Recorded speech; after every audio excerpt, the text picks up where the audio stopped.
বন্ধুরা, শুভ বিকাল। কেমন আছেন সবাই? আশা করি ভালো আছেন, সুস্থ আছেন। আসলে আমার গ্যাসের চুলাটা নষ্ট হয়েছে, তো তাই মিস্ত্রি পাইছি, সারতে আছি। গ্যাসের চুলা টিপ টিপ করে জ্বলে, গ্যাস আসে না, রাঁধতে অনেক সময় লাগে, বিরক্ত হয়ে যায়, রাঁধতে যায়। তাই ঠিক করতেছি। দেখেন, আসলে জিনিস সামান্য, হালকা পাতলা কিছু জিনিস দেখেন, তার ভিতরে তো তাই কি আল্লাহর অসীম রহমত, তাতেই কত কিছু রান্না করা যায়।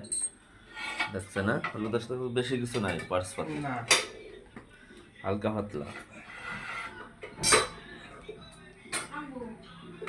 মিস্ত্রি ভাইরা আনছে সারার লাগে, ভাই সারিয়ে দিতেছে।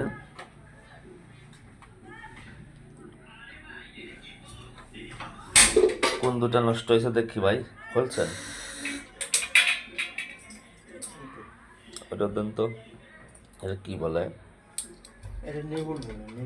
নিবুর। নিবুর।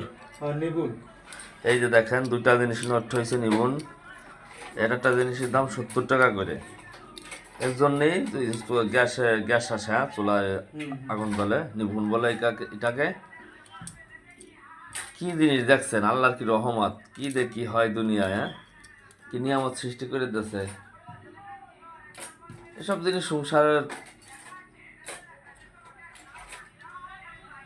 মহিলাদের ভালোর জন্য, কারণ তাদের আনতে কষ্ট হয় না। গ্রাম এলাকায় মানুষ মাটির চুলায় রান্না করে খায়।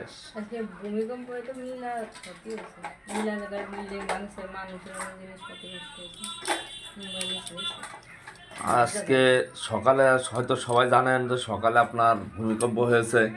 আসলে অনেক সময় ধরে ভূমিকম্পটা হয়েছে। আল্লাহ আমাদের অল্পতে রহমত করেছে, আমাদের উপর কোনো বিপদ আপত্তি নেই সেরকম। আল্লাহর অসীম রহমত।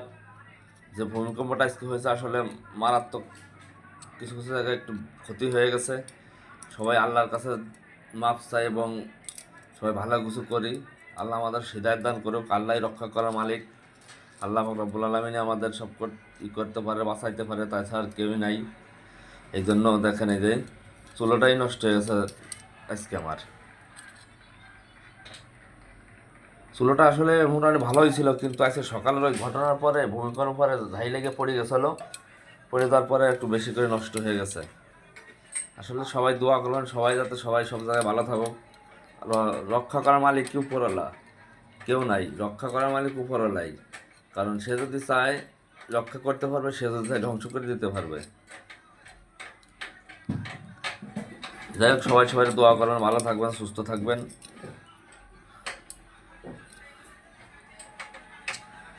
আল্লাহ হাফেজ।